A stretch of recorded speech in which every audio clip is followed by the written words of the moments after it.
उस दिन previous class में हम लोगों ने बॉडी वाली इंटेगमेंट पढ़ा था, उसका कुछ पार्ट रह गया था, तो आज हम लोग उसको कवर करेंगे दूसरी क्लास में। इसमें कुछ इन्वेजिनेशंस होते हैं, बॉडी वाल पर कुछ स्ट्रक्चर्स पाए जाते हैं, उसको हम लोग डिस्कस करेंगे and then the functions of body wall are integument we have to discuss. अगर आपने पिछला वाला लेक्चर नहीं देखा है तो उसको देखिए एक बार, उसके बाद अगर इसको देखेंगे पढ़ेंगे तो आपको ज़्यादा क्लियर होंगी चीज़ें। तो जो बॉडी वाल होती है या इंटेगमेंट होती है उस पर कुछ मॉडिफिकेशंस होते हैं, कुछ आउट ग्रोथ्स होती हैं, जैसे हमारी बॉडी पर हेयर्स होते हैं वैसे ही उस पर भी होते हैं। अब ये दो तरीके के होते हैं, तो कुछ होते हैं क्यूटिकुलर आउट ग्रोथ्स और कुछ होते हैं इंटरनल इन्वेजिनेशन, मतलब कुछ बाहर की तरफ निकले होते हैं और कुछ अंदर की तरफ होते हैं। ये दोनों बॉडी को स्ट्रेंथ प्रोवाइड करवाने के लिए होते हैं, या फिर जो बाहर की आउट ग्रोथ्स होती हैं जिसमें सीटी हेयर लाइक स्ट्रक्चर्स आते हैं वो सेंसरी फंक्शंस होते हैं। ठीक है, तो पहला हम लोग पढ़ते हैं cuticular out growths. Out growths मतलब ये क्यूटिकल से बाहर की ओर निकले होते हैं। ठीक है, ये प्रोजेक्शंस होते हैं क्यूटिकल के जो बाहर की ओर निकले होते हैं बॉडी सरफेस से। अब ये दो तरीके के हो सकते हैं, क्यूटिकुलर अपेंडिसेस होते हैं और एक क्यूटिकुलर प्रोसेसेस होती हैं। क्यूटिकुलर अपेंडिसेस में क्या है, इसमें अपेंडिस मतलब कि कुछ बाहर की ओर निकले होते हैं और ये एक आर्टिकुलर मेम्ब्रेन से अटैच्ड होते हैं, जैसे मैंने बताया था सूचर में, सूचर जहाँ से होते हैं या जहाँ पे रेजिलिन प्रोटीन होती है वहाँ से ये जुड़े होते हैं, इसलिए इनमें क्यूटिकुलर अपेंडिसेस में कुछ मूवमेंट हो सकता है, थोड़ा बहुत मूवमेंट हो सकता है। लेकिन जो क्यूटिकुलर प्रोसेसेस होती हैं ये डायरेक्टली फ्यूज होती हैं बॉडी से, तो इनमें मेम्ब्रेनस जॉइंट्स नहीं होता है, इसलिए ये मूव नहीं कर सकते। ये मूव नहीं कर सकते हैं। Laser pointer, yes. तो हम लोग पहले क्यूटिकुलर अपेंडिसेस पढ़ लेते हैं। Outgrowths of the cuticle that are connected to the integument by a flexible membranous joint. इसीलिए इसमें कुछ मूवमेंट हो सकता है। अब इसमें क्यूटिकुलर अपेंडिसेस में क्या क्या होता है, इसमें सीटी होती है। सीटी हेयर लाइक स्ट्रक्चर मैंने आपको बताया था, ये माइक्रोट्राइकिया होता है। मैंने बॉडी वाल में आपको बताया था नीचे से निकली होती है ट्राइकोजन सेल से। हेयर लाइक स्ट्रक्चर ये सेंसरी फंक्शंस होते हैं। ठीक है, इसका जो सॉकेट बनाता है, जो सॉकेट फार्मिंग सेल होती है उसको टर्मोजन सेल बोलते हैं। ये मैंने आपको बताया प्रीवियस क्लास में, आप देख सकते हैं। और ये सीटी बहुत इंपॉर्टेंट होता है जीनस के अंदर किसी स्पीसीज के आइडेंटिफिकेशन के लिए। ये अगर थोड़ा बहुत सीटी इधर उधर होगा, कोई जैसे ओसिलर ट्रायंगल बनता है हेड में, ओसिलाई जो होती है उनके पास सीटी होती है, वहाँ पे ट्रायंगल बनता है, सीटी का ट्रायंगल बनता है, कई सारे सीटी होते हैं बॉडी पर। तो सीटी अगर इधर उधर है कोई एक स्पीसीज में इधर, तो वो स्पीसीज अलग हो जाएगी। ठीक है, इसलिए ये सीटी बहुत इम्पोर्टेंट होते हैं टैक्सोनॉमी में, और इसका अरेंजमेंट अलग से पढ़ा जाता है। जैसे कोई भी इंसेक्ट होगा उसके सीटी के बेस पर हम लोग स्पीसीज को आइडेंटिफाई करते हैं, और इसको हम लोग बोलते हैं सीटोटैक्सी या चीटोटैक्सी। ठीक है, the study of setae and their arrangements is called chaetotaxy. ये कई बार नेट जेआरएफ में पूछा गया है क्वेश्चन। अब ये टाइप्स ऑफ सीटी है, सीटी के अंदर कौन-कौन से सीटी हो सकते हैं, तो पहला है क्लॉथिंग हेयर्स। क्लॉथिंग हेयर्स होते हैं एकदम क्लॉथ के जैसे बॉडी पर बनाते हैं, ये बॉडी, लेग्स, विंग्स हर जगह पाए जाते हैं। जैसे कि हनी बी में, आपने हनी बी में देखा होगा, तो ये सारे सीटी हैं, सीटी के अंदर ये क्लॉथिंग हेयर्स हैं। देन स्केल्स हैं, स्केल्स ये फ्लैट पिगमेंटेड स्ट्रक्चर्स होती हैं, इन्हीं की वजह से बटरफ्लाई और मॉथ, मेनली बटरफ्लाई, हमको बहुत ब्यूटीफुल दिखती हैं। ये स्केल्स की वजह से ही होता है। स्केल्स की वजह से इसका नाम लेपिडोप्टेरा ऑर्डर है, जिसमें मॉथ और बटरफ्लाई आते हैं। ठीक है, तो ये इनके विंग्स पे पाई जाती हैं। जब कभी हम लोग बटरफ्लाई अगर टच करते हैं उनके विंग को, तो हमारे हाथ में कुछ लगा रह जाता है, बहुत छोटा-छोटा, तो वो स्केल्स होते हैं एक्चुअली। ठीक है, तो ये मॉथ्स एंड बटरफ्लाइज में होते हैं। देन ग्लैंडुलर सीटी होती हैं, मतलब इनमें ग्लैंड्स होती हैं कुछ, इनसे कुछ सिक्रीशंस होते हैं, और ये सिक्रीशंस हमको इरिटेट कर सकते हैं, कभी खुजली होती है, जिससे ये देख सकते हैं आप लोग, ये एक कैटरपिलर है। इस कैटरपिलर के ये हेयर्स जो हैं, इनको जब हम लोग टच करते हैं तो इससे कुछ सिक्रीशंस होते हैं। इस सिक्रीशन से हमको इरिटेशन होता है, खुजली होती है। कई सारे इंसेक्ट्स को आपने हैंडल किया होगा, तो आप ऐसा देखते होंगे। ये स्लग कैटरपिलर है, स्लग कैटरपिलर, इसमें होते हैं ये सिक्रीशन। देन सेंसरी सीटी है, सेंसरी मतलब ये सेंस करते हैं, तो ये एक्सटर्नल स्टिमुला, एक्सटर्नल इन्वायरमेंट को सेंस करते हैं। अब ये सेंसरी सीटी एंटीनी पर हो सकती है, लेग पर हो सकती है, माउथ पार्ट्स में हो सकती है। ठीक, तो ये सीटी कवर हो गया। दूसरा है स्पर्श। अब स्पर्श क्या होते हैं? ये मल्टी सेलुलर इन ओरिजिन होते हैं। सीटी ओरिजिन में यूनिसेलुलर होती है, लेकिन ये मल्टी सेलुलर भी हो सकती है।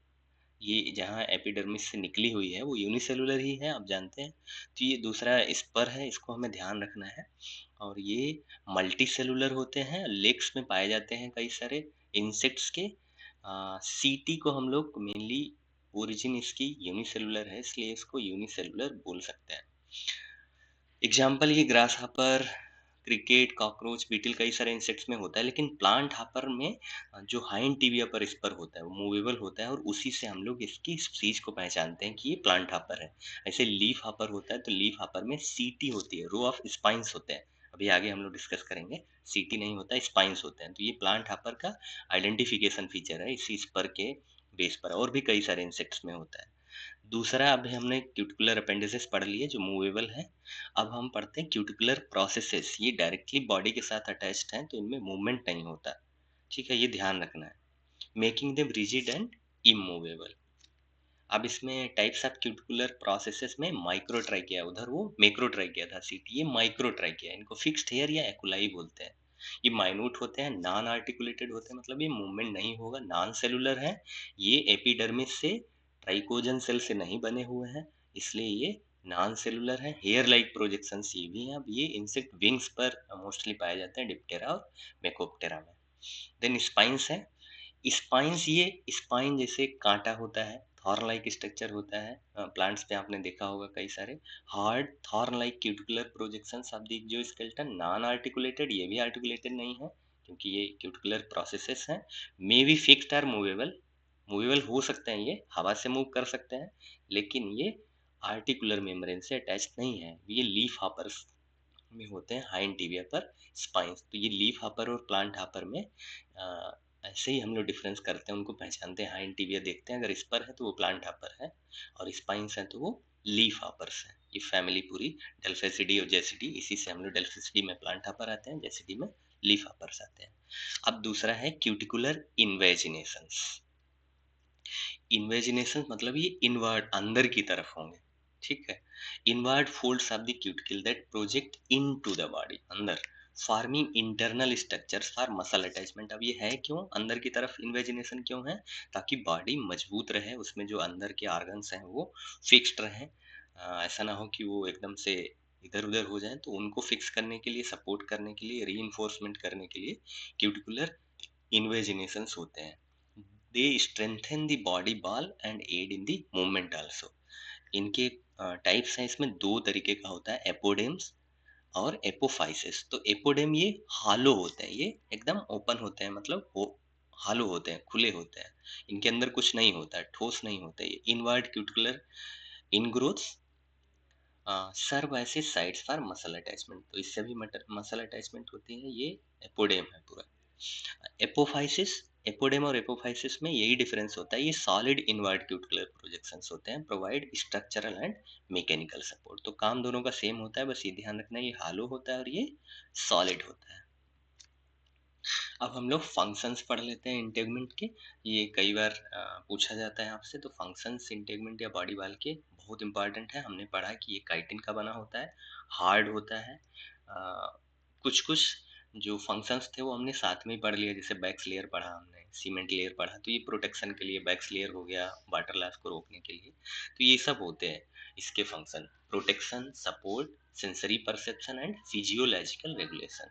कुछ इंपॉर्टेंट फंक्शंस हैं जो हम लोग पढ़ लेते हैं। First one is protection. तो ये प्रोटेक्ट करता है क्योंकि हार्ड है बहुत ज़्यादा, excessive barrier against mechanical injuries. कोई भी मैकेनिकल इंजरी होती है उसके लिए पैथोजन कोई इसमें एंटर नहीं कर सकता, इतना हार्ड होता है ये। और प्रेडेटर भी इसको इतना मजबूत होता है कि उसको नहीं खा सकते या नहीं खा पाते, इसमें बचाने में ये हेल्प करता है इंसेक्ट को। Integument prevents desiccation, water loss से बचाता है, मॉइस्चर को रेगुलेट करता है। क्यूटिकल में हम लोग जानते हैं उसमें इंटेगमेंट में एक लेयर होती है बैक्स लेयर, वो वाटर लॉस को रोकती है। Structural support and locomotion, body के इंसेक्ट के स्ट्रक्चर को बनाए रखता है, क्योंकि वो इतना हार्ड है इसलिए वो स्ट्रक्चर को बिगड़ने नहीं देता है। लोकोमोशन में हेल्प करता है, क्योंकि इसमें हमें पता है स्केलेराइड्स और सूचर्स होते हैं, तो सूचर्स जहाँ से होते हैं वहाँ से बॉडी फ्लेक्सिबल होती है, ऐसा नहीं है कि पूरा एक ढोलक के जैसे पूरा बना है, उसको मोड़ेंगे तो मुड़ेगा नहीं। नहीं, उसमें कई सारे स्किल राइट्स हैं, कई सारे सेगमेंट्स हैं, तो वहाँ से मुड़ जाएगा क्योंकि वहाँ पे फ्लेक्सिबल अ, प्रोटीन वहाँ पे है, रेजिलिन प्रोटीन वहाँ पे है। Allows flexibility and movement through articulated joints. Sensory perception है तो अभी बताया मैंने, सीटी होते हैं कई सारे पूरी बॉडी पर, एंटीनी पर, लेग्स पर, माउथ पार्ट्स पे, तो वो सेंस कर सकते हैं टच को, साउंड को, वाइब्रेशंस को, केमिकल्स को, सारे इन्वायरमेंट को, क्या हो रहा है। तो ये सेंसरी परसेप्शन में भी काम करता है integument. Then specialised chemo receptors होते हैं। कीमो रिसेप्टर्स मतलब केमिकल के लिए होते हैं ये, केमिकल पता कर लेते हैं, जिससे फिरोमोन हो गया, फूड का टेस्ट कैसा है, एनवायरमेंटल क्यूज कैसे आ रहे हैं, वो सब पूरा पता कर लेते हैं। देन थर्मो रेगुलेशन है, टेम्परेचर को भी ये रेगुलेट कर लेते हैं बॉडी वॉल के थ्रू। इंसेक्ट्स तो पिगमेंटेड स्केल्स होते हैं या हेयर्स होते हैं जो हीट को एब्जॉर्ब करने में या रिफ्लेक्ट करने में हेल्प करते हैं।